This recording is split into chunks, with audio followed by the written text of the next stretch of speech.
Man, bro, I'm just excited because we got the funniest Muslim guy that I know. Who, me? Because we don't know Dave. We don't know Dave Chappelle. So if we knew him, he would definitely be number one.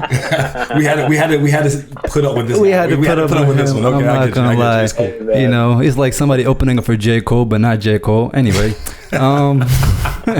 so we have an actor, a producer, and a comedian on the other line. Director, mashallah, how could I forget? Shout out to my Habibi. But before we let you know who the man is, Jabril, let's do audience a favor and kick this thing off. Oh, we'd never start off this fresh. This is smooth. Man. This is a very smooth beginning for us. Let's get it. Give me the count. I made istikhara prayer. Bismillah ar-Rahman ar-Rahim, baby. All right, ready? Let's get it. 3, 2, 1. What's going on, everybody? This is Jabril Salam. And Muhammad Hassan. And you will listen to the Young and Muslim Podcast. Asalaamu Alakum, everybody.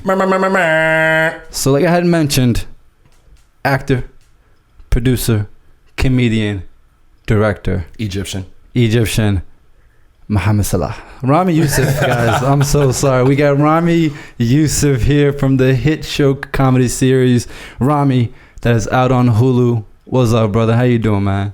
Oh, Asalaamu Alakum, man. I'm excited to talk to you guys. I've been looking forward to this. I think you guys should just get the riffs out of the way. You know what I'm talking about. Just in terms of the stats. He showed up here looking like an 80s porn star. And it was like, I know there's a lot of porn in the, porn references in season 2, but damn, Ramy. Yep. There we go. We had to get off one, and I'm good. I'm good now. I'm satisfied. The rest are gonna come throughout the show. I do want to surprise him, but Ramy, look, man, we definitely want to pick your brain here because people can watch the show. They'll have their own thoughts, but what they cannot see is what's going on in that creative mind of yours. So we definitely want to go into that. And there was something that I saw, and I loved it. I feel that you're all about inspiring faith authentically. Right, inspiring faith through what you're about. And for some reason, that comes off as uncomfortable for many people.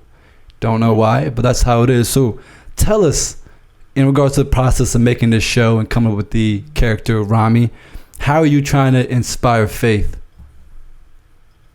Yeah, I think so much of what's exciting to me is I think we all really walk around with these questions that we have for ourselves, questions that we have about ourselves, questions we have about what we believe. And I think there's maybe this idea that we're all trying to answer our questions, but I actually think a lot of people are just trying to ignore their questions. They're trying to ignore that they're even there. We just want to numb ourselves. We just want to subscribe to life, however it might be. We want to find ourselves in our comfortable social situations, in our job, if we can have one, in whatever situation that just kind of allows us to not face those things, because every question we feel like it needs an answer, and then that kind of brings up all this anxiety just on a personal level. And so for me, it's how do you create work that brings people closer to their questions? It's less about giving answers. It's more about if we can show a family, if we can show a character with what it is that they're trying to solve, then, hopefully that does inspire, like you were saying, people to get closer to theirs and the laugh.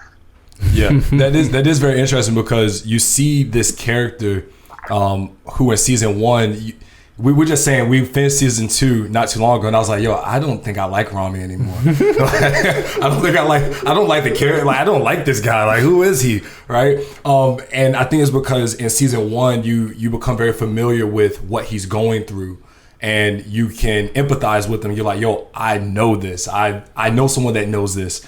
Like, this is cool. And then, within season 2 is very much like really getting to, like you said, making those uncomfortable questions of, like, I would say the main one, like, am I selfish in my pursuit for religious finding? You know what I'm saying? Am I selfish in the way that I'm looking for things? Am I hurting other people with the way I'm doing things? And sometimes we don't even ask ourselves that question, Mm-hmm. We don't ask ourselves that. We just do. Yeah, we just do, where we kind of get caught up in the performance, and I think so much of what was exciting to dig into with this season, with this relationship between Ramy and his sheikh is, what is real faith, what is performance of faith, and it's not even to make a judgment, because Ramy's intentions, I do think, are still are real, but it's like intention's not enough. It's really what is actually happening after that step, and we see that challenged, and we see that brought up, and it's exciting to I think have a character like that, that we can really look at nafs, and look at ego, and try to understand where it's taking him. Yeah. Hey, so what was your intention when you came up with this character? I love what you were saying, how you showed an Arab American family out in New Jersey, but you could have just played any role, right? You could have been back on The Simpsons. You could have been Mo, hanging out at the gas station. You could have done that. You could have did a terrorist role or just anything. But instead of playing a role, you decided to put together this whole conglomerate, which opened up so many different doors. What was your intention going through that or starting that process? Yeah, I was interested in looking at someone's journey with faith in a real way, right? Like in a way where it felt like I just felt like I never seen a depiction of the God relationship that didn't feel fake, whether it feel like it was trashing the idea of faith and God, or whether it felt like it was just so fantastical that it like might as well be a cartoon. I really wanted to be like, no, what's that? How do I show that thing that everything I'm doing, I'm like, I feel that guilt, but then I also feel that hope, and then I also feel that the culture, and then I also feel the ego, and it's just this like recipe that's always, it's that jihad, it's that battle in the nafs and in the heart and in the mind, and just wanting that to be on display, wanting to really talk about that, so that it didn't seem like this binary where it's like, well, you're either this perfect model Muslim or you're out, and I kind of felt like that was like a lot of the dialogue, and so wanting to find that spot, that sweet spot that was just like, oh no, this is someone fighting for their soul. Yeah, and it's funny because you showed that immediately as soon as episode 1 of season 1 was done, where I think he committed zina, and then it ends with him making prayer at the end. And I remember we were watching, I was like, oh shit. Like, yo, this is deep. Right, this show's about to be deep. All in one episode? Yeah, right. I'm like, I think the show is over. All is this in it? One episode, right? fam? It was like, yo, see, like that's the first episode, so we knew it was going to hit on topics that were real. You know what I'm saying? And I mean, and you've done that through season 1, 2. You hit on real issues that I may not have experienced, but I know my friend has. And then there's things that make us uncomfortable because now we have to have that conversation. And you're like, nah, that doesn't really happen. Be like, no, that it happens. You know what I'm saying? Like, I'm sorry, mom, dad, Speaking of which, I saw you had a post on Instagram with your pops on set with you. How was that, having your family not just view the show? I know how that probably was, but how was it with them being on set and seeing it all go down?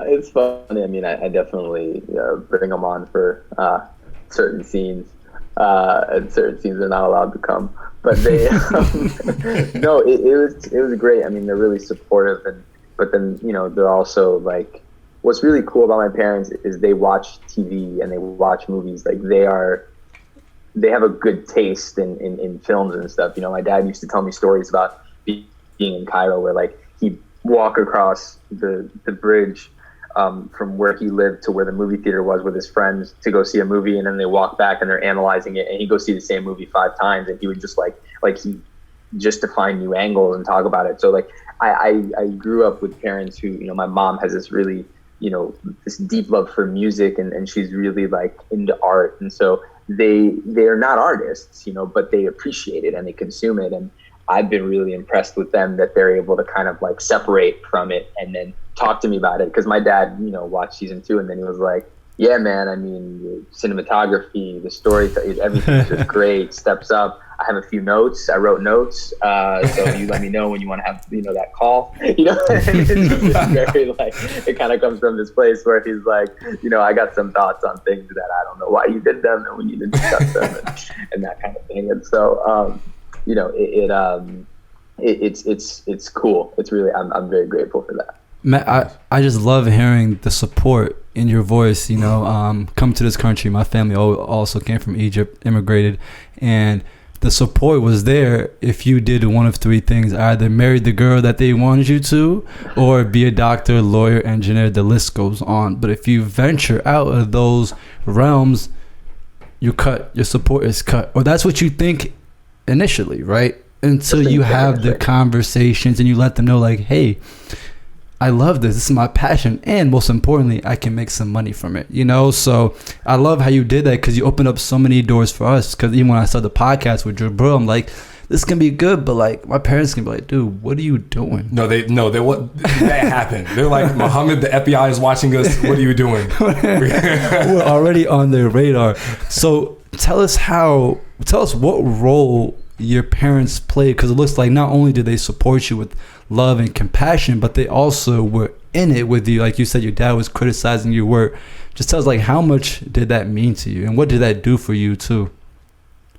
Yeah, it's interesting because they, we didn't know anyone who did anything on a Hollywood vibe at all, right? Mm-hmm. My parents come from Cairo, and then we're in New Jersey, and I'm not an LA kid who grew up near a studio or something. This is very much, they tell me, look, you can do it. I remember I bought my first camera when I was in 4th grade. I started making things, and they were supportive, but they were always saying, this is a really great hobby, but what are you going to do? And it was always, well, this is a dope hobby. Cool. Keep doing your hobby.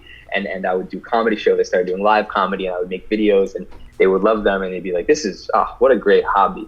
and it kind of was just that, and I also believed them, though. I thought, yeah, it is a hobby, because again, I don't know anyone who does it. I also don't watch TV and see any Arabs or Muslims doing any, who do we have? Aladdin. I'm like, he's, I don't even know if he's Muslim. Like, I know his carpet flies. Does he pray on it? I have no idea. I can't even, there's no frame of reference. And so I'm doing it too, being like, this is a hobby. And I remember doing my last play in high school and being like, that might be the last play that I do. And then immediately, of course, that summer, I just keep performing in New York. I'm going, and I can't stop, Yeah. It's in me. But I think there was this thing with them where, because I think if they were like, this could be your career, I don't know what would have happened to me, but there was something about them really just being like, this isn't going to be your career. You got to figure out the real thing, where I felt like I had this small window, and I worked like 4 times as hard, because there was this thing where I was like, well, I'm not going to be able to keep doing this. So I just got to go as much as you want. And so I was just more productive, and I was doing all the, like, in a way where I really genuinely question if my parents at like 12 were like, yes, become a filmmaker, I might just have chilled. I might have just been like, okay, cool. Yeah, let me go to film school or whatever. But I knew I wasn't going to any of those things. So I was like, I really gotta hustle, and so I was, I was at school on a track, I was like, maybe I'll be a lawyer. I couldn't ever really imagine it, but I was in school for like political science and econ at Rutgers in Newark, and I had a crazy schedule because I would do Rutgers, and then I would go work. I was working at the Apple Store, and then at night I'd perform comedy, and then I did all in a day. But then it would be this thing where, like, I then ended up getting into acting school on a scholarship. So I was in regular school and acting school and work, immigrant stuff, just like on immigrant energy, just kind of like let me, like, I gotta run, I gotta hustle, I gotta this, and I'm like typing up a thing in the library at school and printing it out, and like run into the like you just going kind of crazy on that. And again, like, if I was in just acting school, I don't know, like they put this like really healthy fire under me, where I always felt like I could do what I wanted to do, but I would really have to like prove that I could. Yeah. And I think ultimately what it comes down to with parents is they just want us to be okay. They want us to be safe, and they want us to be happy, and they want us to be able to support a family and do all those things. And so it's through, like you said, those 3 traditional tracks a lot of the times, doctor, engineer, lawyer. But like, I think once they kind of saw that it could happen in other ways, they've been really, supportive. Nice. That's sick, man. You know, I think my first interaction with you, if I remember correctly, was you did a Taco Bell commercial, right? Yeah. Yeah, but you had the crazy hair and everything. Okay. Cause I remember looking that up and I was like, I've seen this guy somewhere before. So I started researching, and this is like when the show first came out. I was like, I recognize him from somewhere. And then I saw the picture. I was like, that's when, because those were the days back in high school. I had no money, and all I could afford was the Supreme Crunch Wrap. Oh man! And I was like, well, if this guy did it, then I should, he's the ambassador of it. So, what was it like? How did you go from the Taco Bell commercial to sitting down with Hulu and these big production companies and having your own show? Like how? Like we can't see that. What happens in between there? Well, there's a lot of background work, right? I mean, it's like in terms of like there's stuff that's happening that it's not public, right? So there's this I started making things in a really serious way where I'd be writing scripts and shooting things and and doing things at since I was probably 14 or 15, and then right when I could, I think I was like 17 when I got a provisional license and would take my mom's car into New York and do improv jams at like midnight after everyone fell asleep. It was that kind of thing where I've been going at it, and I had really my sketch partners who I started with, my buddies Jonathan and Kyle, and then Steve, who's in my show, who plays my best friend with muscular dystrophy. We started around the same time too. We took television together in high school, and so we're like making things. And I'm making things from a really early age, and then I got an acting job that brought me out to LA, and that job really kind of it changed my life because it was like the first taste of like professional something. Yeah. And it moved me across the country. And then I started doing stand-up really seriously because my partners, my collaborators were in New York, and I was like, well, I'm in LA and I still want to get on stage and I still want to figure it out.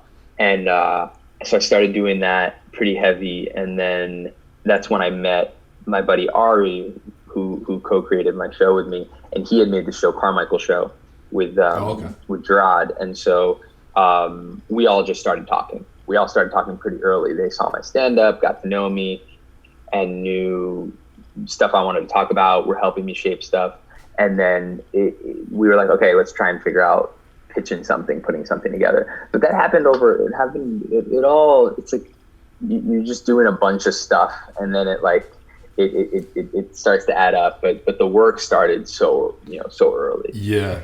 And a lot of people forget that. They think that, you just popped out of the mosque and then you had a great show, you know what I mean? And as you mentioned, I think you're in your early 30s right now. You've been doing this for 15 years plus, and people forget that. And I can tell you by your personality, you're a background type of guy, because even on your Instagram, Jabril and I are like, man, this guy doesn't post, like you don't post on your Instagram. You don't do what a lot of people do now because they don't understand the background work. So how was it leaving home to pursue your dreams, leaving friends, leaving family, leaving the haters? Like, what was going through your mind? You're like, yo, bro, I'm about to go to LA. You're from Jersey, across the country, and you're like, this might not work out, but you still took that leap anyway. Tell us about that. Yeah,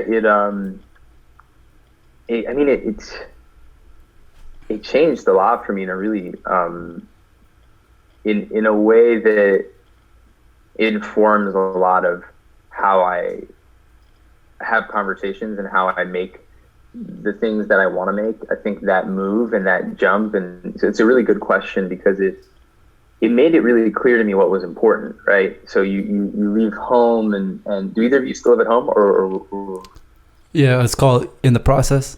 in the process. We're in the process of leaving. Yeah. You gotta trust the process. But but it's interesting because it's like I think about this. It's kind of the reality my show is set up in, where like if I don't get this acting job, I don't imagine moving out of my house, really, right? I'm not how could I afford that? Why would I do that? Culturally, it doesn't make sense. It's like, and I get it. You know what I mean? Like this idea of like, let me go drop, $2,500 a month on rent for what? You know, like there's no like unless I have to, unless I really have the means to do it.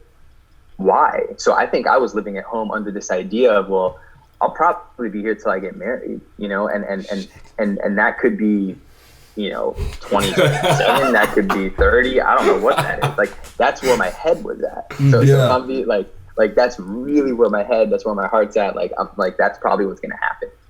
And then, it's just God's like, no, that's not what's happening. I went in on a random audition and within 3 months, I'm packing up my bags and I'm just moving across the country. Wow. And so it changes the structure of how I saw things happening. It changes like my emotional state. And then I think that's where I started really connecting to my faith in a way that I hadn't before, but also a lot of confusion came with that, and a lot of that is kind of at the core of what, the Ramy character is going through. But a lot of that, is rooted in those years, in those years where you're there and you're like, oh, okay, I'm fasting Ramadan for the first time without anybody that I know, or I'm trying to find out where the mosque is at and I'm trying out mosques as opposed to just like growing up and you're the one that you always go to, and it's interesting to like, I was shooting a show at Paramount Pictures and I would feel this anxiety where I'm like, man, I think even before I went to LA, I'm not keeping prayers really. Like I have, periods. We have periods where I'm like, okay, there's periods I'm keeping, periods I'm not, seesawing, and then I'm in LA and suddenly I'm like, man, I got to keep my prayers. Like I gotta, it just kicks in, and then I'm at work and I'm like, let me go to my trailer. Like I gotta lock the door, like don't tell anybody. Crazy. I'm like don't, like no one can know, and so so that it felt, there was a lot of feelings that came with that moment and trying to navigate that. I think Jabril had a similar incident because he moved away from home so he can start this podcast, and I'll let you tell him about his experience because it was very similar to that. I definitely get it, because it's like you were saying, like you don't really think about leaving unless you have a very solid reason. And at the time I was at home working the family business, and like things, it was like you said, like, okay, I could stay here, I'm gonna keep working the business, grow the business, take it over, cut my beard off, have a mustache, like, be like my pops, right? But then when we started the podcast, we started picking up traction, and I was like, I can't stay here, because there's a point where you're like, if I want to make this work, I have to go. Like, you just gotta jump for it. And so I got a job, so I knew I had money, came up here, and boom, we've been shooting the podcast in my apartment since. Mm-hmm. And like everything you said just resonated, because it was the weirdest thing. Once I started looking for apartments, my prayers just like cut on. I just started waking up for Fajr like it was nothing. It was the weirdest thing. And like since, like finding mosques, finding new friends, like other than this guy. So it's like, like trying to really navigate on your own in a new place is weird at first, you know what I'm saying? But it puts you in a position where you're like, I can't stop hustling, because if I do, I got to go home. And going home isn't an option right now. Yeah. You know what I'm saying? So like, I get that. You put, and spiritually it messes with you, because you perceive what God is putting in front of you a lot differently. You know what I mean? Like you perceive those opportunities like, okay, this is going to keep me here. Or like, I got fired from the job and I was like, okay, this isn't meant for me to go home. So that means that I got to go even harder. I don't know how I'm still up here, to be honest. Or still alive. How am I still alive? Like, you don't live off of chicken nuggets and coffee. Like, this is not possible, right? Yeah, no, man. I mean, I just met you, and I don't know. I can't imagine, bro. What was the family business? I had a coffee shop for 3 years, and then we have like a pallet. It's a pallet recycling, like shipping, trading business. So I've been doing that for a while. And so to leave like the comfort of knowing money, you know what I'm saying? Like I knew that. And to come here and be like, hey, we're going to talk on the mic and, you know, figure it out as we go. It's like, it's crazy, but alhamdulillah, like it works itself out. It's just, it's crazy, man. So. Yeah, wow. So, Ramy, I want to ask you, right? You're in LA now, right? You're on set. Then I know you started collaborating with some people about your show. Wasn't it weird in Hollywood talking about God?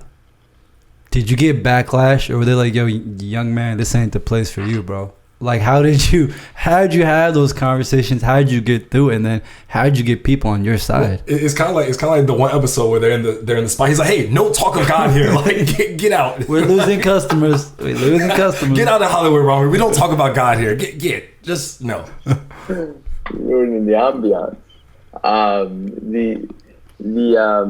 You know, it's interesting, man. I learned a lot doing stand-up because I would do a lot of these masjid events, you know, like these like fundraisers, PCRF, you know, you do stand-up. They're like, we're gonna bring like a halal comedian to follow the fundraiser.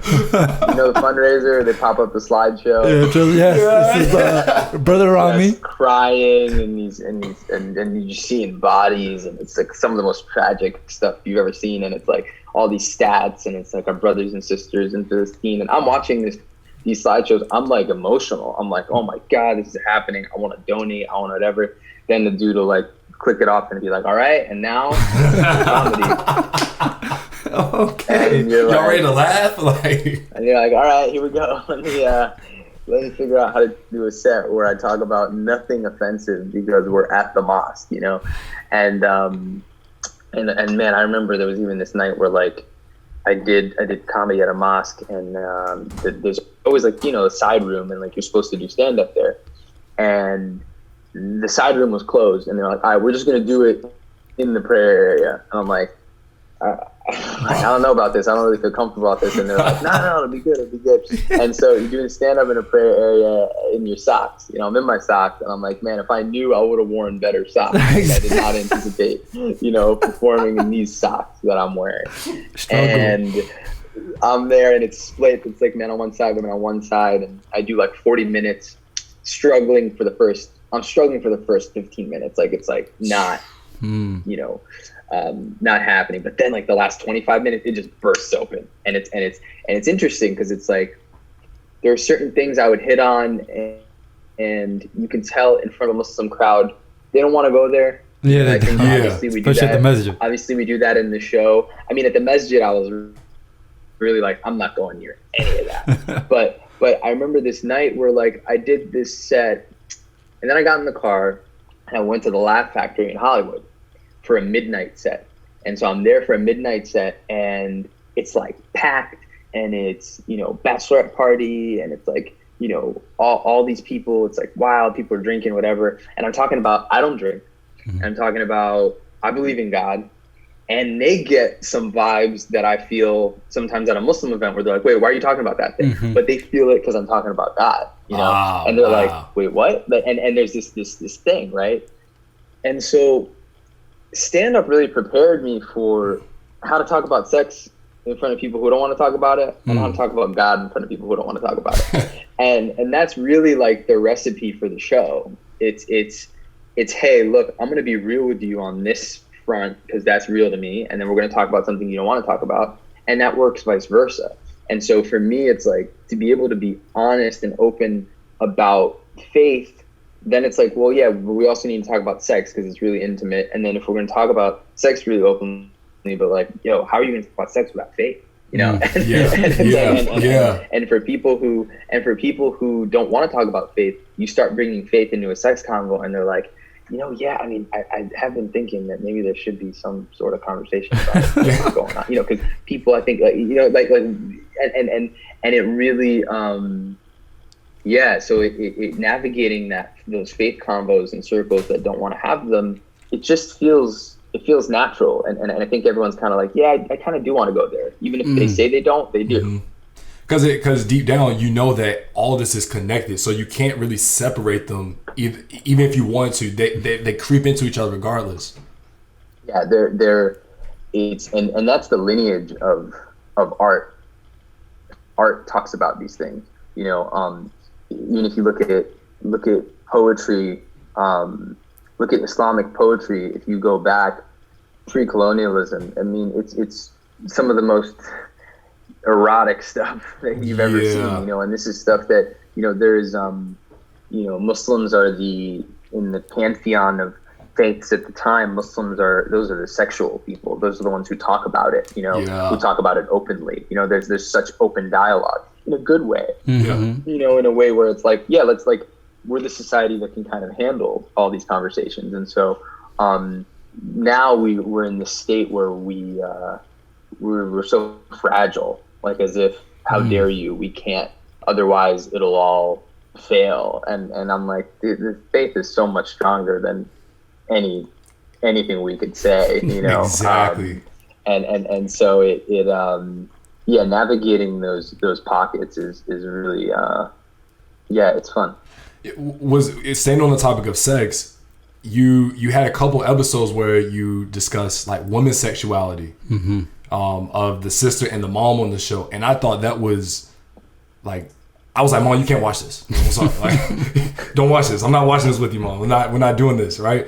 But it was interesting because a lot of times we, as Muslim men, we put Muslim women in a box, all right?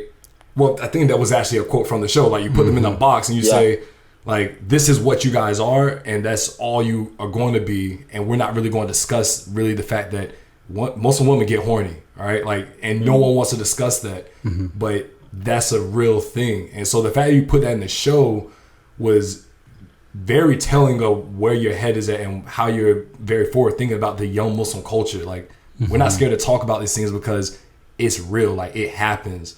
And I think the culture is kind of moving in a direction, whereas our parents, they kind of hid a lot of these things and they were like, okay, we're not going to talk about that. But now it's out in the open. Like, the secret is no longer a secret anymore. You know what I'm saying? Yeah. I mean, it's like sometimes, like, like the dishes and like the cutlery that your mom has in the china that she never uses.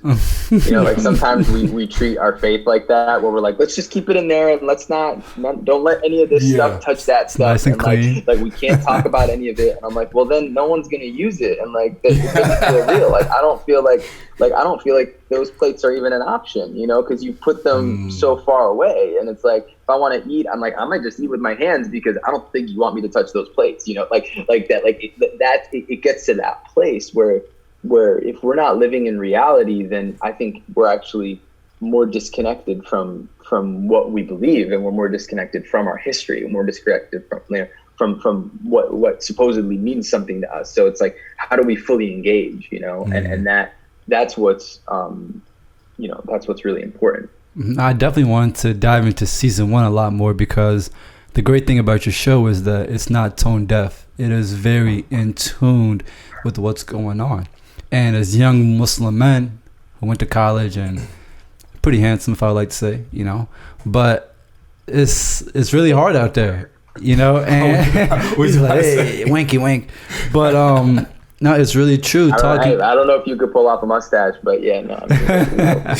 He could. I gotta have the beard with it. He could. I barely got the beard over here. Like, I'm struggling, man. but definitely zina, sex, and pornography. Throw drugs in there. You said what? Throw drugs in there. Like, all of that, like.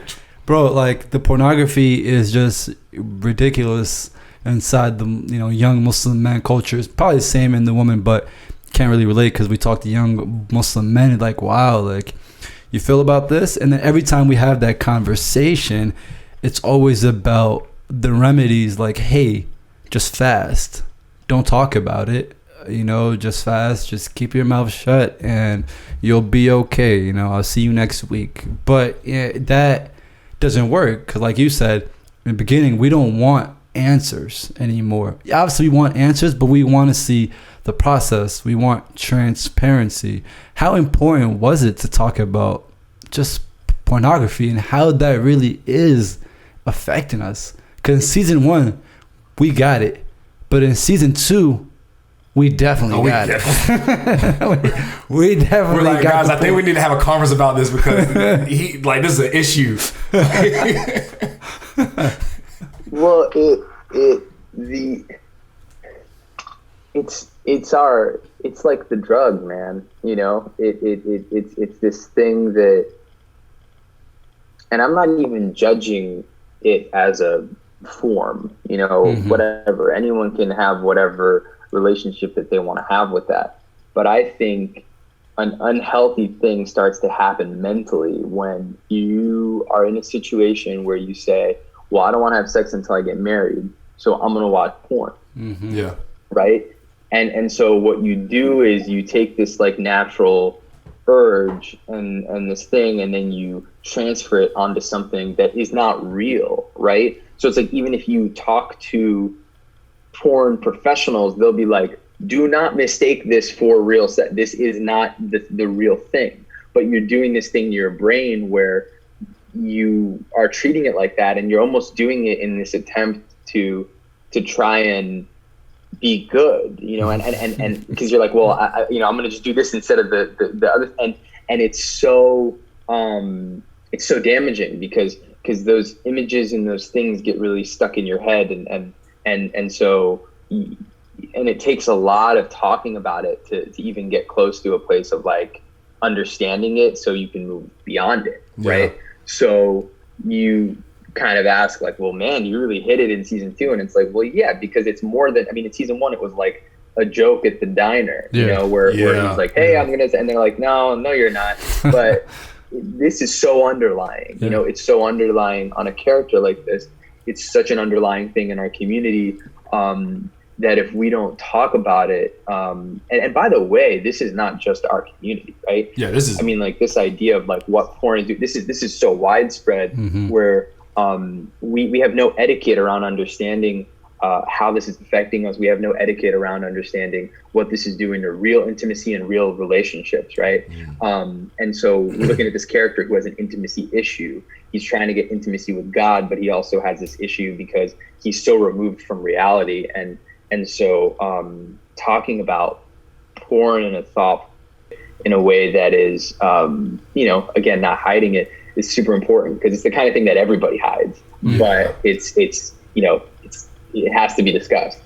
That's interesting you say that, because one thing that clicked in my head about his intimacy issues is that he seems to go very all out with women. It's like, okay, I like this girl, let's have sex, right? And then it's like, I love God, let's pray 5 times a day, let's wear jalabias, let's, like, you go all in, and this character is very focused in on it. But it's like Mo went to Umrah, right?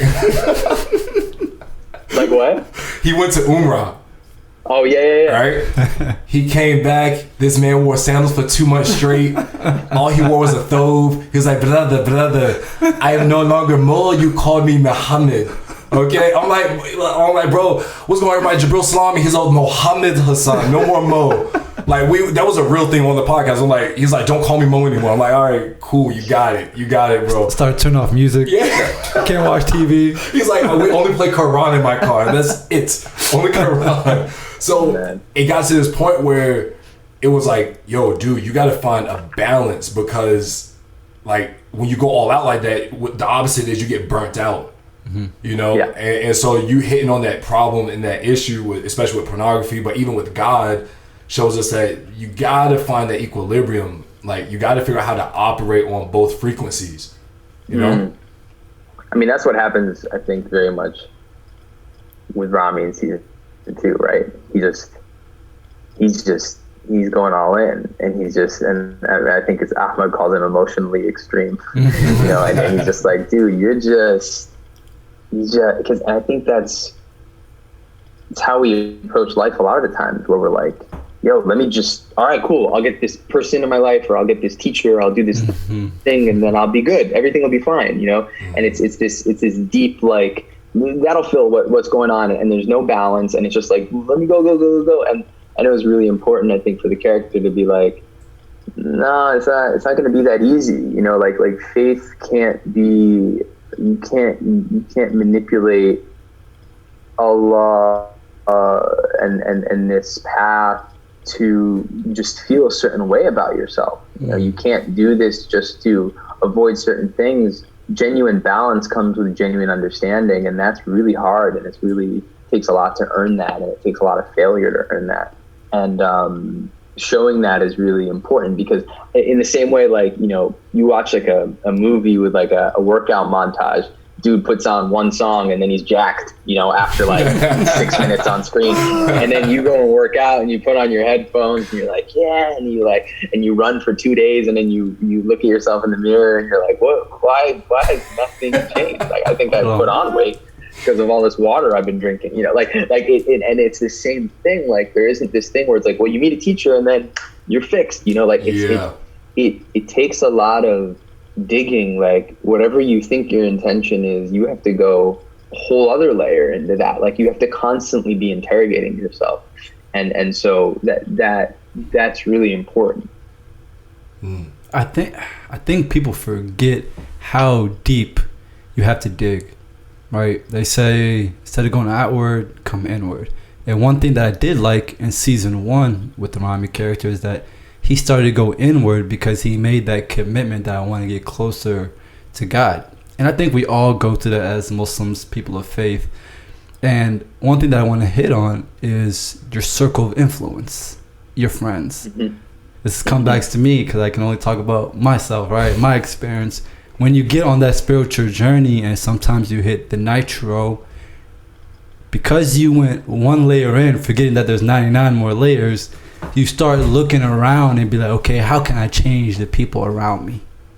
Right? You're like, okay, I gotta let go homie over here. Yeah, Mo works at the diner, but he only likes to hire refugees. You know what I mean? Yeah. Hey, I got my boy Ahmed. He has a gambling problem. Like, I'm good now, so I can't be with these people anymore. You know what I mean? Like, I need to go do my own thing. But you forget the way you influence somebody and provide that light is you being that light yourself. Yeah. You know, so can you talk a little bit about that? Because to be honest with you, I didn't think you was gonna have the same friends going through season 1 and season 2. I didn't think they were gonna hang around, you know. So yeah, if you can speak on that, man, it would be greatly appreciated. Well, you know, friends are like, it's like family, right? I mean, it's this connection that, you know, I think it would take a lot for this character to like lose his friends per se. But yes, sometimes you hang out with other people, or you go in other places. But I think something that's really been on my mind a lot is that the people that are in your life every day, the people that are in my life every day, they're always changing. You know, they're always different, but we're kind of viewing them from old memories and old versions that we have of them. You know, we a lot of times don't really give the people around us the opportunity to change for real, because we're just judging them every day we meet them. You know, every day we meet them, we're just viewing them based on, I mean, Mo did that thing when he went to Umrah, and like, that's kind of the only thing that's on your mind. And you're like, yeah, but what about now? What about where he's at now? You know, like you don't even notice. You're like, that's a new bucket hat. You know, that's like a new, like he's taking steps. You know, he's up in his style. And you don't give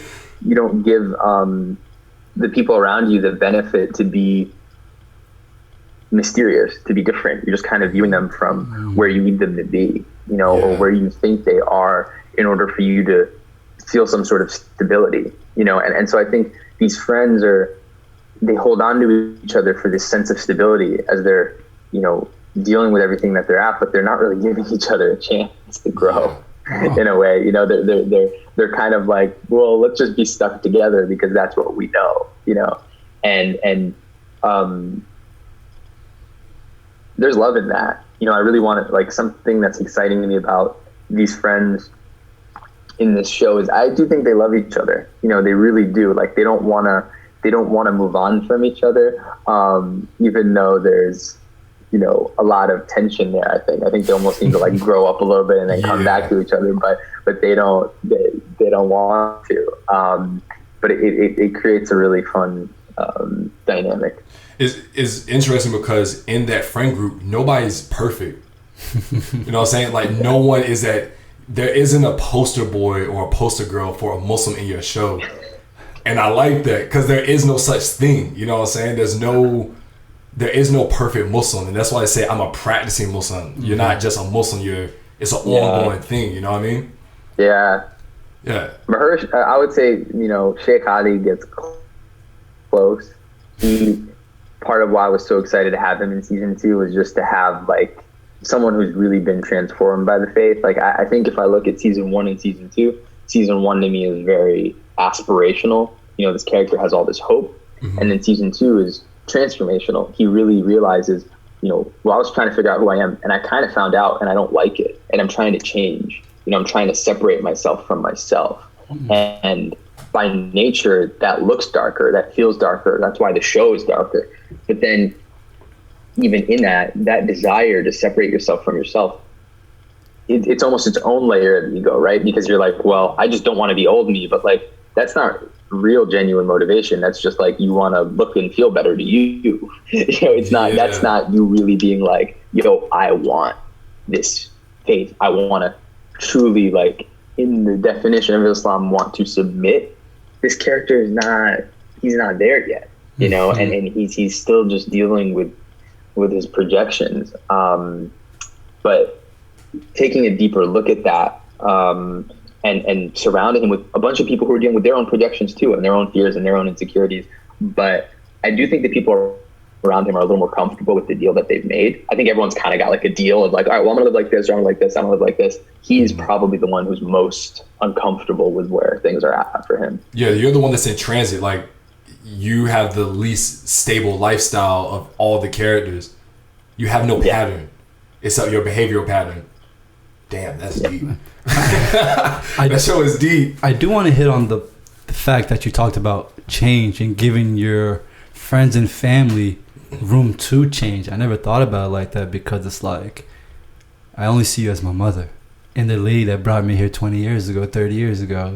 That's that same person. And what really changed my paradigm and helped with the relationship with my parents was to change myself and give them space. Like, for example, in the show, Ramy's mother wanted to work out and look good, right? A few weeks ago, I was telling Jabril, my mom asked me, she's like, hey, Muhammad, I want to start getting some muscle and do that. I was like, yeah, who are you trying to impress? What? Hold on, Mom. You look good. Like, and then it's like, or sometimes she'd be like, hey, I'm lonely. I'm like, yo, you got 6 kids? We all around. She's like, what you mean you lonely? But then you forget that as the world changes, they change, and we have to give our parents room. And how do you do that? By having conversations with them, asking them what their dreams were before they sacrificed everything coming to this country. I like how I did that in season 2, which your father would probably go into a little bit. But I love how it was with our mothers, because our mothers have so much responsibility. We put a lot on them, but we don't give them that chance to not only be a mother, but also a friend. Yeah. Yeah, you kind of forget that they also had lives before you. Like, they have like they have their own dreams and aspirations, and like in that episode that you're referring to, like, she wanted to look pretty for somebody that wasn't her kid. So it's like, you forget that your mom is still a woman. She's not, like, matter of fact, I gave my mom a gift, and it was like me and my mom and my dad all had like the same thing, and I wrote dad and mom on the package. She looks at me, she goes, my name isn't Mom. I'm like, yeah, my fault. When did you change it? I forgot. Like, but like, yeah, like how do you deal with that, man? Like, through the show, like, how do you kind of show, I guess, the relationship you have with your mom, and like being able to tell that story of a mom to like get us to get it? Yeah, I mean, to me, it's like so much of the show is trying to help people feel less lonely, right? So it's like when we talk about like connecting to the questions that we have, that's all in line with that. And so it's really nice to catch any of our characters kind of in these moments that we, the audience, know, but the rest of the people in the world that we see, that we've created don't know. And so to catch them there is really exciting. And I think, like, in terms of real life mom and TV mom, real life family, TV family, it's I'm imagining kind of looking at the emotional palette of what I'm surrounded by, and definitely imagining everyone more stuck. You know, like I said, like my parents have been very supportive. They've been very communicative. And so a lot of this show is like a bit of a projection of, well, what would it look like if it wasn't like that? What would it look like if I didn't find my passion when I was 16? What would it look like if, you know, I didn't have a support system in this way? It could very easily be this way. And then I look at like families around me, people I know, and I'm like, well, it's definitely like this. And so it's really like leaning into that stuff and writing from a place of people who are hiding something. And that's something that I think I really relate to in a personal way. So when I'm approaching scripts, it's not that I am a mother myself. Mm-hmm. It's not that I am a gay Muslim myself. It's not that I am any of the variety of things, but I have things I've hidden. I know what it's like to be hiding something. I know what it's like to want more out of myself. I know what it's like to struggle to say something. I know what it's like to feel confused. And so it's like tapping into those things and really, you know, writing to a lot of those realities and a lot of those imaginations with like whoever it is that we're looking at, you know? Wow. There was a scene in season 1 that really hit home for me as an immigrant, was when you went back home to Egypt, right? Yeah. And the reason being is that I went through the same exact struggle going back to the cousin thing. Not the cousin thing. Marrying your cousin, that's bro. You can't be doing that. Can't be doing that. But not, you know, going back, seeing my family. My family's from Aswan. Shout out Edeka, about 45 minutes outskirts of Aswan.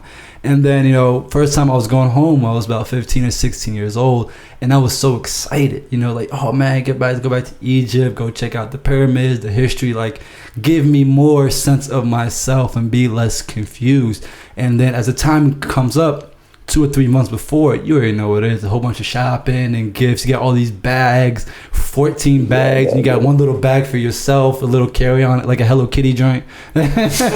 So small. And then you get text messages and call the people you never spoke to before, and you get really excited. I'm like, dog, I can't wait to go back.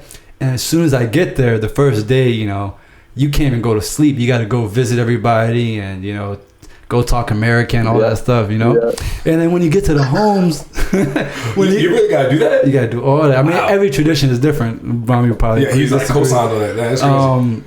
Then when you get there, there's a day where it's like, look, don't open bags. I said, what? Don't open bags. Everybody's going to come at a certain time. It's like the train station, you feel me? Everybody coming at a certain time, open up their bag and get their gifts.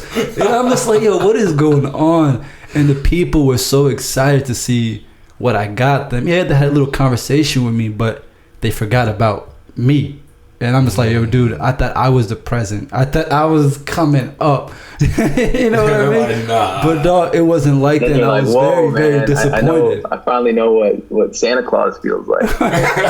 He feels so used. He's like milking cookies again. Like, they don't even. Yeah. So was that a personal experience for you? I'm sure it was, because it was just so on point. Especially when the guy's like, yo, I need that iPad. I'm sorry, Ramy. I need that iPad. You talk about Trump, but Trump get this from the hotel. I mean, it was this thing where I was really laughing over the idea of like just the list that happens. You know, it was based on, I think, a lot of trips I've gone in the last 6 years. I've probably gone every other year, so I've been going a bunch. But when I first started going as an adult, it was my first adult trip. I hadn't been to Cairo in like 7 years. And then I was thinking, okay, I want to start going, you know, as an adult. And I remember being so excited, and it just turned into this shopping list, this whole adventure, this whole, you know, get this, get that, get whatever. And so we ramped it up. I mean, don't get me wrong. My family would seem to be so happy to see me. Absolutely. genuine joy. Also, like, where is the Bengay, and like, where is like the vitamins? You know, where is the omega fish oil vitamin that I wanted? And so it was just, it's such a funny transaction, because there's always this part of you that's like, you have a lot of this stuff here. You know, no, but it's better from America. They just like, it's like in their head. It's like, and it's really even like a comment on like, some of this is just like globalization, right? I mean, you go to other countries and you realize how much they want to be like America, or they want American stuff. And then you're like, no, but I want you. I want to be like you. I want this authentic thing. But even the framing of like wanting our home countries to stay in this preserved, you know, we almost want them to be mummified. Of like, well, you should be the way that you've been. And it's like, well, that doesn't, you know, that's not real. That's its own form of, you know, prejudice against where we come from, you know. Wanting it to stay like frozen and preserved in time, you know. It's like wanting your parents to stay in the house you grew up in your whole life, you know. Like it's not. Yeah, good point. Yeah, it's not. You know what I mean? It's not like that's not a. It's not fair to where they need to be at. Actually, it's kind of like you were saying with Friends. It's the same concept. Like you have to be able to accept change and know that it's going to come, and be okay with that. No, that's interesting. I feel like you have a lot of parallels, like I guess your life philosophy, your religious philosophy, and that's all poured into the show. And like you said something about season 2. Oh, you were talking about how the characters, it was more transformative and it was darker. And then I feel like you almost wanted us to like not like Ramy at the end of season, not like him, but feel like it's a totally different feeling at the end of this season than the first season. Yes. Like the first season, you're like, oh man, like his cousin, like they're gonna figure this out. I feel so happy for him. Let's go do it. And then the end of the second season, you're like, yeah, you need to listen to this whole freaking CD because like you need to figure your stuff out, bro. You selfish. Like you're so like you just feel like you want to just shake them. You know what I'm saying? You want to just like get it together, man. And have you ever felt that frustrated with yourself? Yes. Yeah. Because you I'm not gonna say it on a podcast. I'm not gonna incriminate myself. But it's like yeah. Give me a hint. You seen that that it was like a Drake comedian where they're like, after you watch porn and you just look at yourself in the mirror like this and you're like disappointed with yourself. You're better than this. It's that feeling of when you just keep messing up and eventually you have to take some sort of, you know, extreme measure and say, you know what, like I gotta stop doing this, or I gotta start doing better. And eventually you start doing, like you were saying about praying, like the extreme thing you didn't plan on doing, you moved, but it kind of forced you to open up something in yourself that said, I need God, I need it. Mm-hmm. But it wasn't forced. Like you didn't just say, I'm gonna pray 5 times a day, I'm gonna do it, I'm gonna like go. It was like organic for you. But with everything else, it's like we're always trying to force the issue, like, and make it happen. But it's like it's not organic, so it can't stick, you know? Yeah, exactly. I mean, and that's like, it's not about making the character unlikable. It's really about, I think he is so relatable. I think that his version of Good Intentions is it's maybe one, you know, we take it one step further, but like everything that leads up, you're like, I relate, and it's like, oh, you know, and it's just like it's just that last turn, but that's kind of what it feels like when you make a big mistake.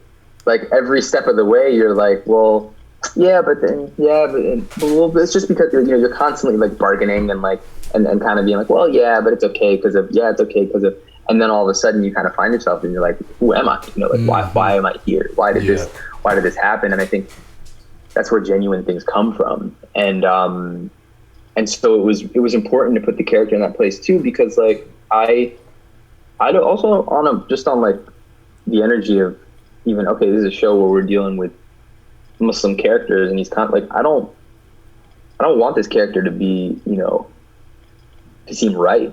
You know what I mean? Mm-hmm. Like it's really important to like watch. I think there was some like discourse after season 1, and just seeing how things hit audiences, and like I don't. That's not really how I build the show. It's not like, well, these people said this, so now we're going to change this. It's not really about that, but something that I felt like just on my own and making it where I wanted to I don't want anyone to think like this is how it should be. This is how Islam should be lived. This is how whatever. It's like I want to bring forward the struggle with that, you know, and I want to bring forward which is the struggle we all have to be who we know we can be, you know. And I think in order to do that, you know, being a little more clearly lost and a little more clearly wrong was really exciting for me. And to put the character there, it was really fun. I think Mo said, you said it best the other day. You said, this isn't a Muslim show, it's a show about a Muslim. Mm-hmm. And I thought I was like, I think you summed it up perfect, bro. I was like, damn. Because like our parents, society, culture tells us that we can make mistakes anywhere. Make mistakes at work, make mistakes at home, make mistakes in the community. But one place that we cannot make a mistake is being a Muslim, right? Because with mistakes comes with its own problems. And one thing that I liked about season 2 was that character made a lot of mistakes. And I think people have a mistaken mindset when they think that the problems that you have, if you don't address them, they feel like marriage is going to help cover them. And what I mean by that is that when that was happening, because a lot of the times in households, it's like, you know what, Mom, I want to get closer to the dean. I want to do that. Well, if you get married, all that is going to be handled. Yeah. Are you sure? Trust me. Trust me. And then your character did exactly that. Not addressing his problems from the root, from the time it was grown and seeded, but trying to hide that tree and then getting married. But right before they were going to get married. Hey, no spoilers. You know, the problems came up. And I think that's so true because we tell people all the time, because they're talking about halal dating, meeting somebody, like, yo, I met a brother. He was awesome. He's not praying right now, but I can get him to change. You know, I can do this, but he can change. But people don't change if they don't want to change themselves. So I really did like how you brought the authentic twist to it.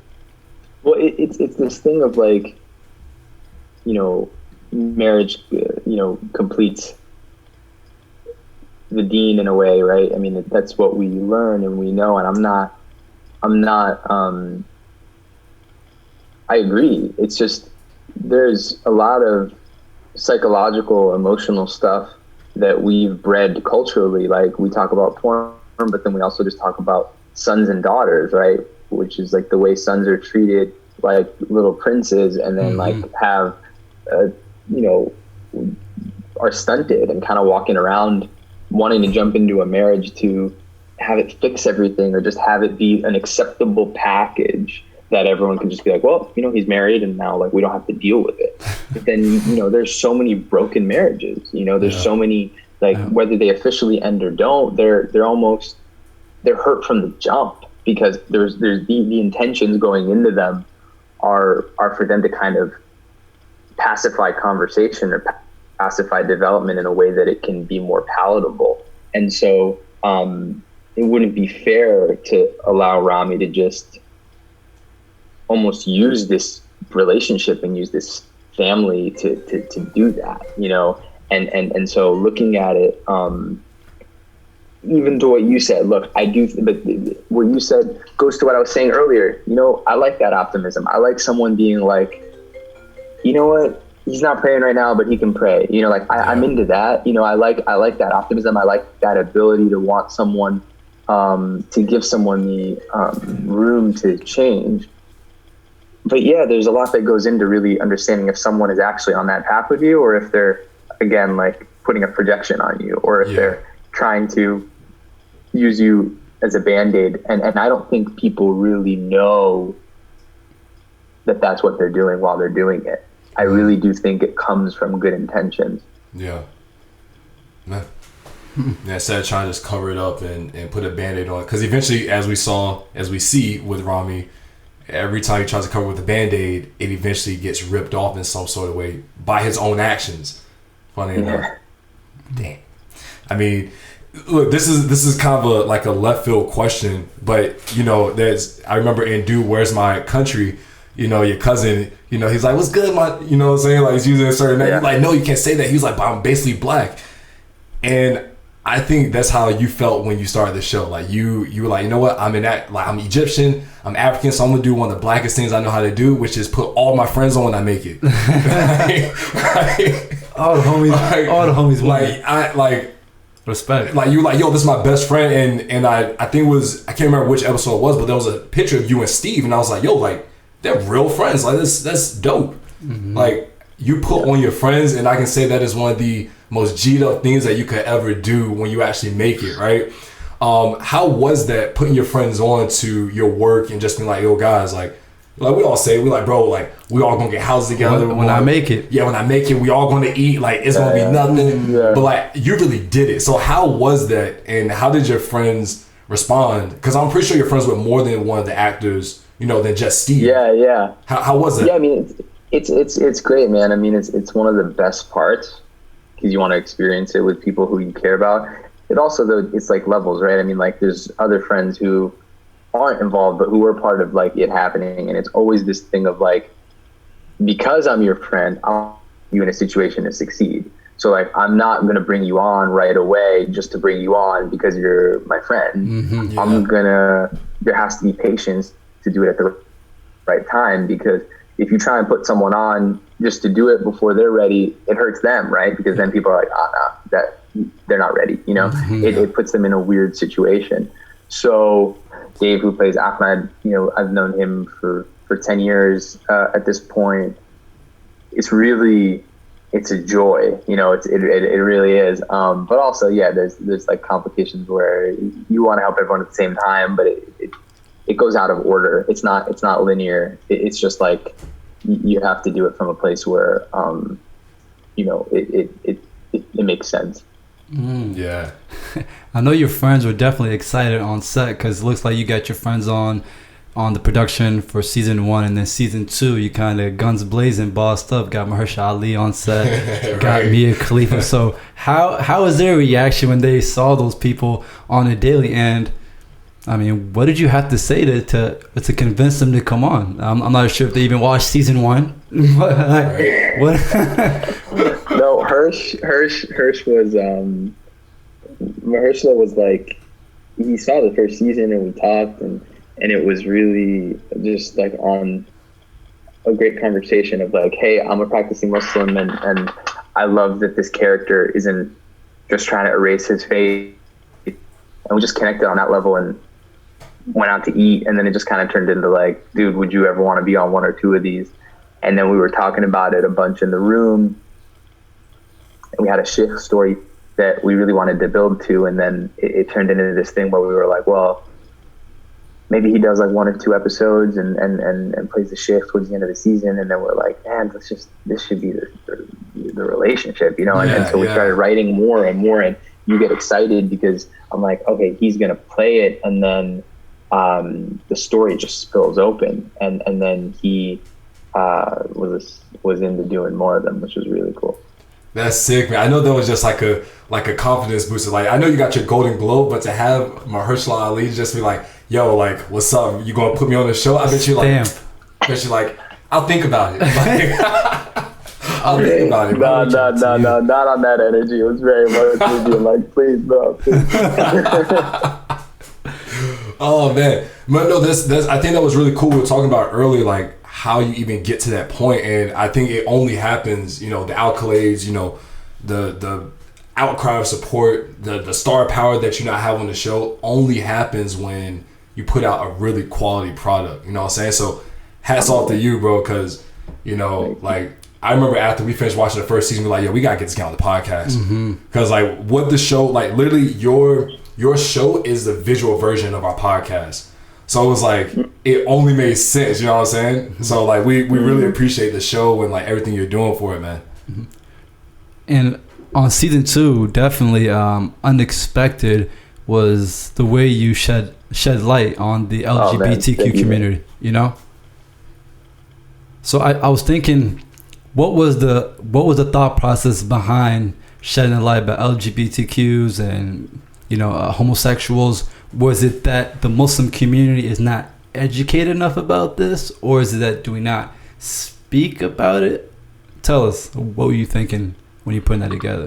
There's a lot of people who our community's principles of like mercy and compassion and open dialogue are completely just shut down when it comes to these conversations, and when it comes to people who fall into these buckets of people and how they identify, and it seems so against our principles to not have open, honest conversations about this, because what ends up happening is like, you know, you hear about it all the time of like people who are Muslim and they're gay, and they feel so alone that they, you know, people commit suicide, people do things that are really, it's just like really tragic. You know, it's like they leave their communities completely, they leave everything they know, they leave their families, and because there's no dialogue, because there's no, again, no mercy, no understanding. And so it feels so odd and sad that we can't have these conversations. And so as a show, it just felt really important to be on the forefront of just being like, you know, we're going to talk about this, just like with anything else. It's like, how are we not going to talk about this? How are we not going to see humanity here? You know, really, like, you can't see humanity here. Like that's like, it's the conversations around these people who need to be engaged. Like, we need to talk, you know, and we don't, and it gets dark, right? It gets it's like inhumane, and it's really, to not be in discussion is, again, and it just feels like it goes against who I you know, when I look at the potential of what we can be doing, I feel like it goes against that.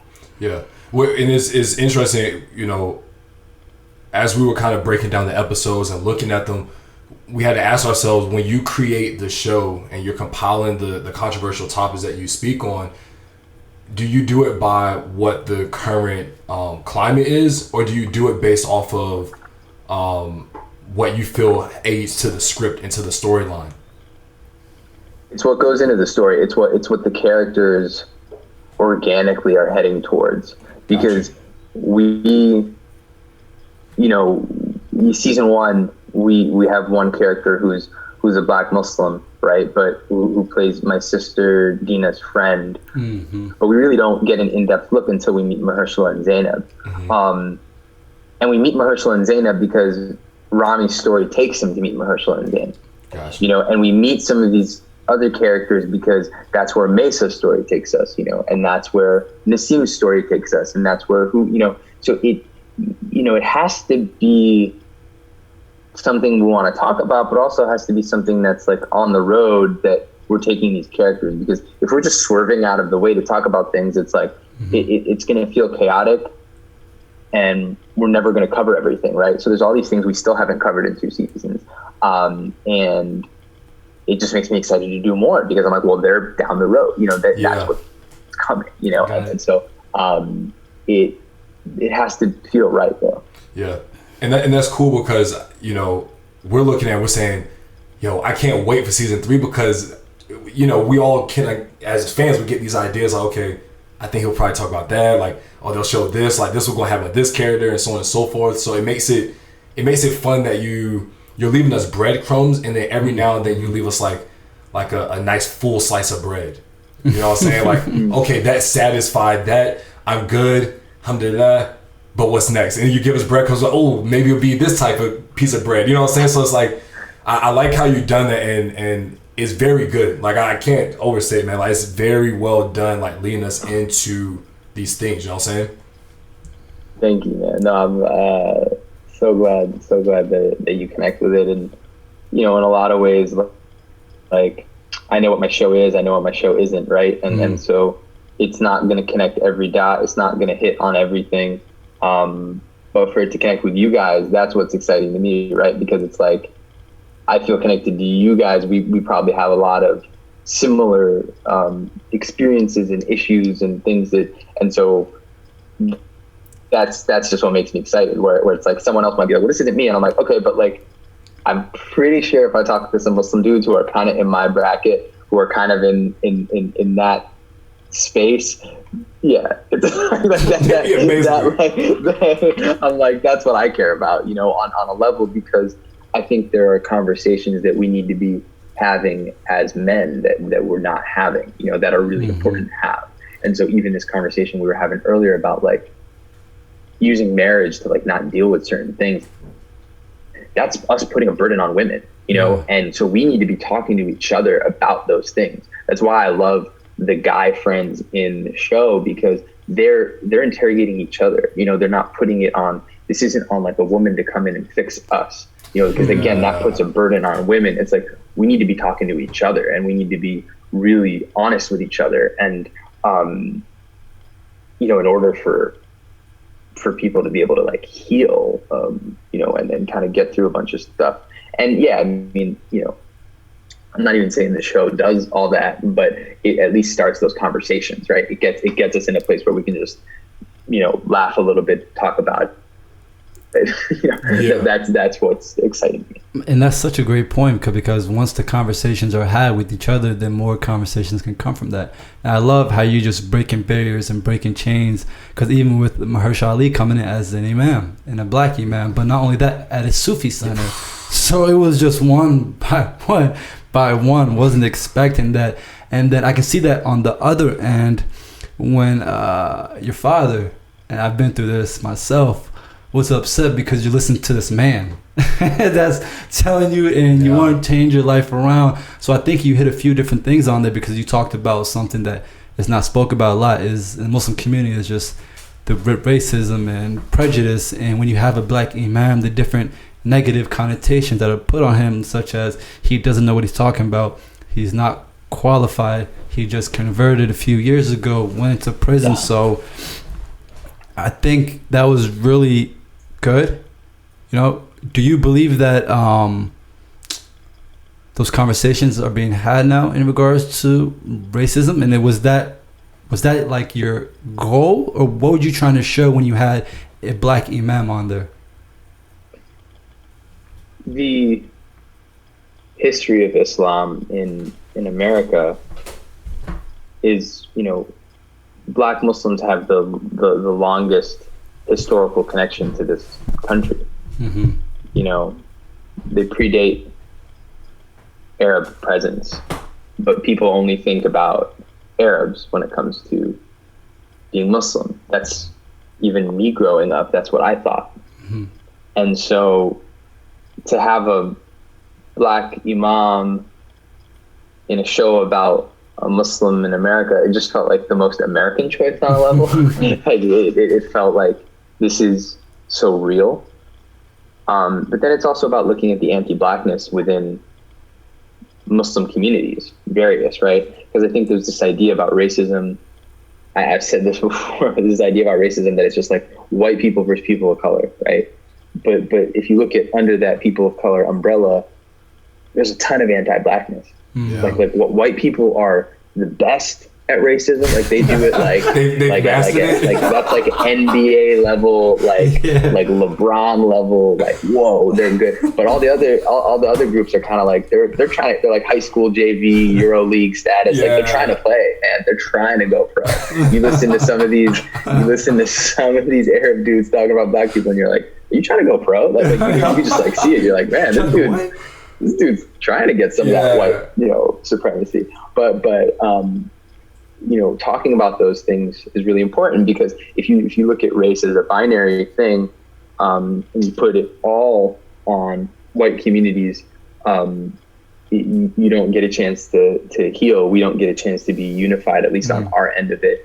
And again, not to conflate, right? Like the white communities have had all the power, so it's definitely a different thing, but it has to be addressed, And I mean, this is something that we're talking about a lot right now. Obviously, a lot of these conversations are coming forward. We thought to put them in the show when we were writing the show last year, but now we find ourselves in June 2020, and it's the biggest conversation on earth, Yeah.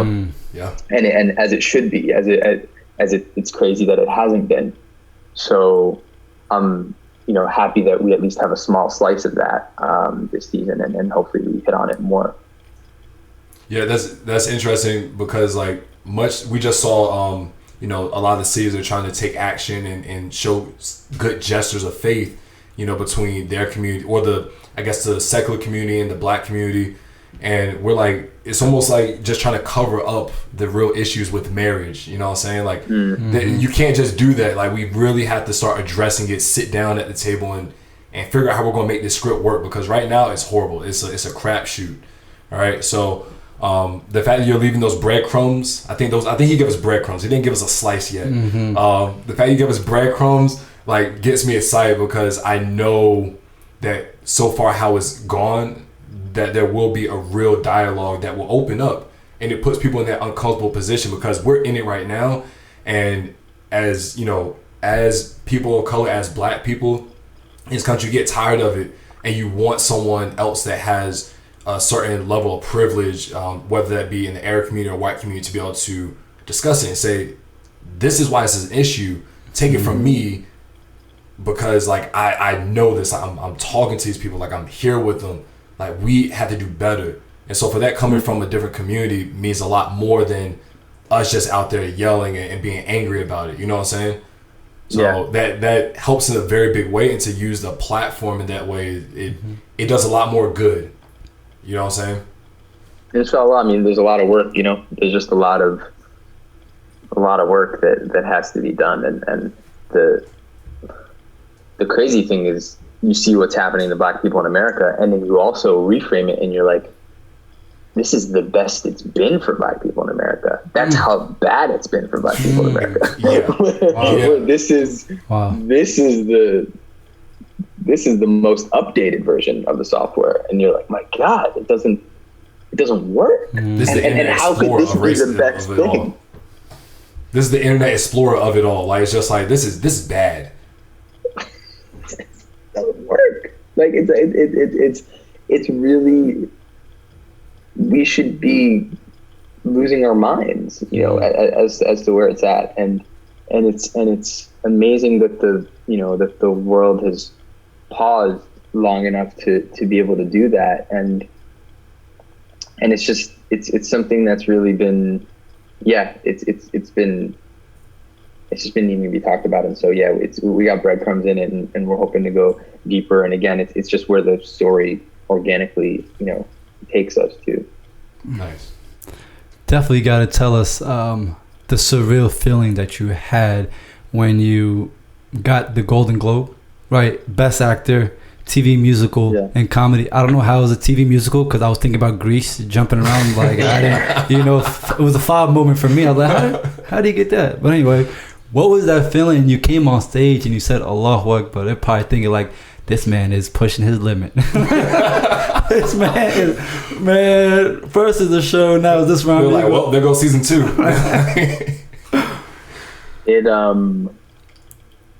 It was wild. It's still wild to think about. It hasn't even really sunk in.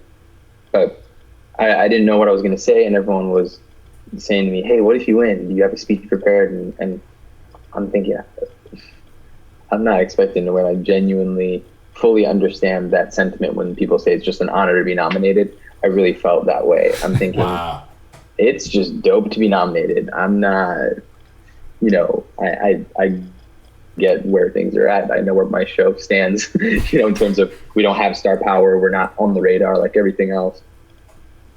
But I did say to my friends, I probably say Allahu Akbar, because that's what I'm going to be feeling. That's the only thing that I can think. And sure enough, that's, totally what happened. And so it was really, really, really wild. And it just made me excited for shows like mine to be made too, right? Where something so zoned in and so singular can get that kind of pop is really, it's just exciting. Yeah, we are starting to see more shows like yours come up. I guess that it's like it's a real experience. It's not the filters are taken off, so you're starting to see real characters that have real problems, not these Hollywood fantasy problems, but like real things. You're like, damn, I went through that last week, you know. So that is cool that like it wasn't just a victory for the Muslim community, but it was a victory for the artists, like the artists who are coming out of the woodworks with real good stories. So that was pretty cool, because now we see shows like Dave. I just finished watching Dave not too long ago, and that kind of show is kind of like, I guess maybe that's Hulu and where they're moving, but those type of shows are popping up, and it's like, oh, Ramy kind of started the trend with this. This is pretty dope, you know what I mean? I mean, it's there are things that have come before that totally, I mean, like, you look at the way Louis changed the form with just like, you know, I mean, that's somebody who just kind of was like, I don't care about format. You know, he, in many ways, that grandfathers a lot of things that come after it, whether it be my show or Atlanta or anything that kind of is saying, well, what is comedy? You know, comedy is in the critique, it's in the irony, but that doesn't always mean it's like slapstick, right? So we kind of leave this like multicam era and we move into a different era where we're playing with a different form, and then there'll be another form after this one because people kind of feel like, all right, well, let's try something else. Like, and so there are cousins to the shows. Like my show has spiritual cousins that are kind of in this realm of you know, going at things from a few different ways. But yeah, I mean, I think we get to retain our own individual identity by, again, what we're really talking about. And like you said, it's a show about a guy who's Muslim, but it's a show about a guy who's trying to be faithful, you know? And so that really is the thing that's at the core where, it gets to feel like, okay, this is ours, you know, this part of it's ours. Nice. So, you got a question? Yeah. You want to go to these? So right now, we wouldn't have done our audience right if we didn't pick some of the brains, ask some of the questions that they have for you, because they're very excited. Great. We did a review for you, and they're like, yo, bro, we need it. They're waiting for season 2 review, but they have no clue that we're going to have you. So, definitely want to share some of these questions. Now you guys know. Here we go. So we're going to try and pick just a few, man. The first one, no questions, just applause. Round of applause. First and foremost. Very sweet. Very sweet. This is a great first question by Abdullah Speaks. What would you advise young Muslims that may be going through a crisis of faith and identity? That's a great question. Yeah, it's a great question. I mean, I think it's really like, I don't know what I can offer in terms of advice other than like drink water and pray. You know, like sometimes like my brain is not working, but like I don't think I've really drank any water today. You know, you ever get to that point? Like, I didn't drink any water, and I really feel like when I'm on my prayers and I'm drinking water, it's not that it solves everything, but I'm more in reality so that I can kind of again be connected to my questions. But I think it's just important to know that you're not alone. I think the trick of the ego is to make you think that no one else is going through this, that everyone else has it figured out, and you're the only one who doesn't. And that's a form of ego, and so much of what the show hits on, right? And so much of the point of why we've done certain things with the character is to kind of hopefully put that on blast. Nice. I think you know this. Like I like that one. Oh man, this question right here is gonna be tough, Ramy. Just make sure you answer this carefully. Ahlawi or Zamakawi? Ahli or Zamakawi? You know what I'm saying? Those are the 2 biggest soccer clubs in Egypt for those wondering right now. And this is gonna really determine who watches Ramy's show and who doesn't. Bro, I can't, man. I can't say. Like this is burned too many bridges. You know what I mean? Like I can't. It's this is bigger than Sunni Shia. This is just really at the core of. At I will answer every other question, but I can't. Pass. I can't choose. Gonna pass? I can't choose. I don't know. I'm gonna pass. That's man. a deep question, It's fam. too deep. It runs too deep. More. How did your relationship with the law help you be successful? It's about, for me, I don't want to fear. I try my best to not fear anything but God. That's my goal. My goal is like, why would I fear a person, or why would I fear something that I can see so many sides of, that's so worldly? It feels like fearing the unknown and fearing what's out of our realm in so many ways is such a healthier place to put that energy, and so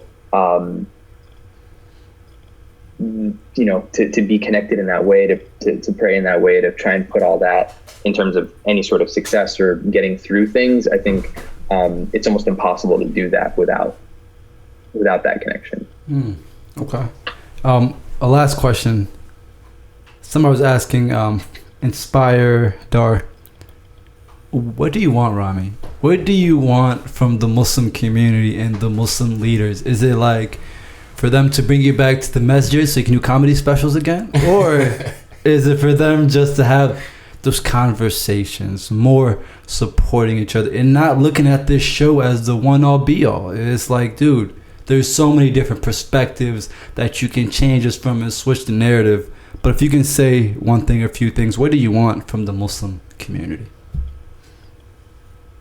I want us to have conversations. I want us to appreciate entertainment from a place where we're not looking at it in terms of scarcity, where we're not feeling like we don't have the right to expression like other people and other groups. Because I think we're so obsessed with this idea that we have to show people a certain thing, or people need to view us in a certain way. Again, we view ourselves with this fragility, and this this idea that we can't have the nuances that everyone else has if we're in public.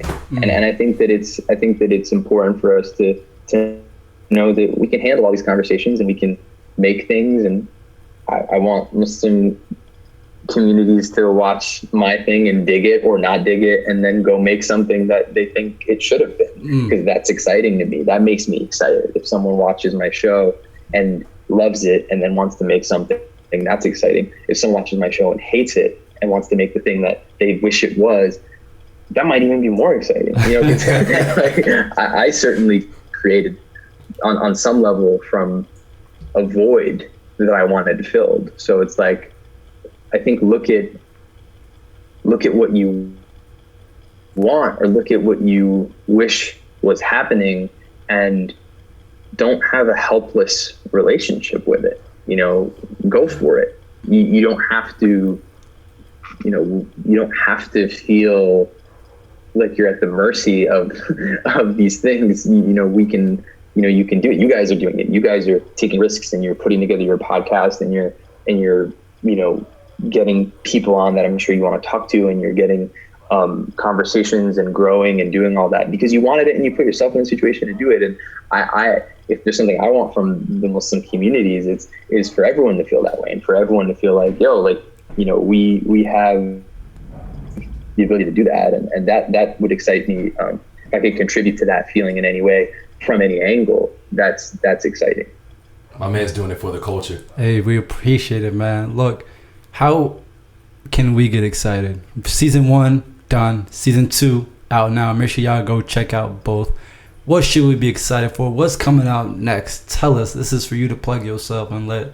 I don't think he needs a plug. I don't think he needs a plug, bro. Plug yourself. This is Ramy, I'm fully charged, man. I've been plugged in.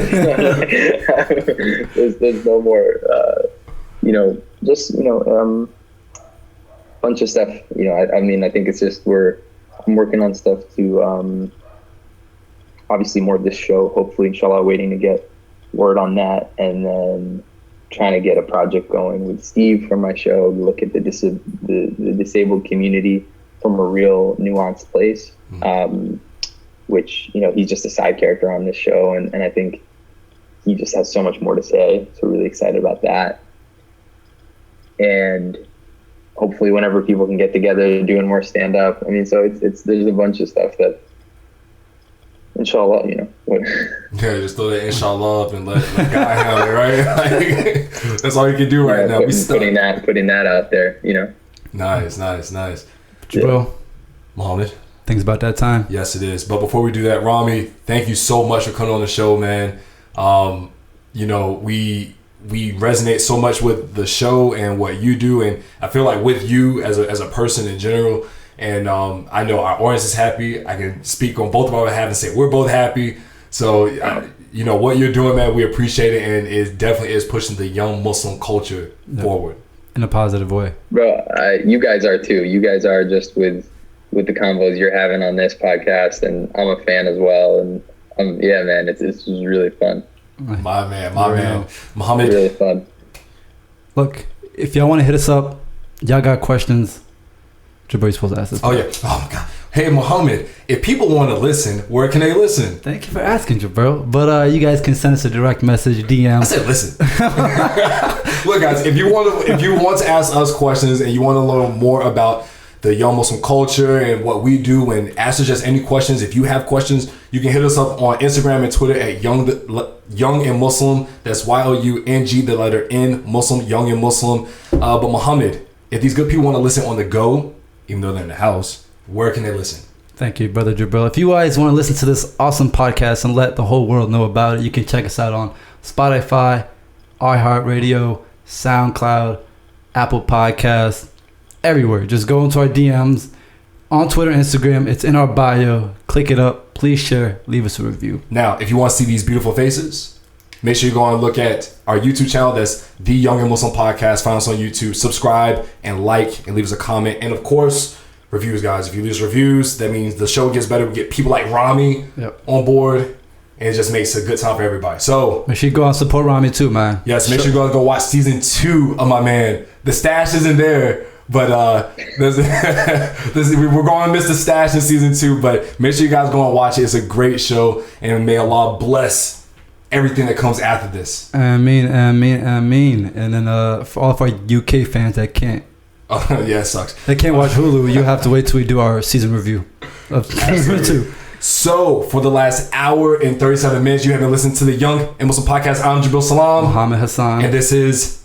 Ramy Youssef. Yeah, there we go. He was a little late to me. You got it, my man. All right, and we greet you with the greens of peace. Asalaamu Alakum. Asalaamu Alakum. Salute.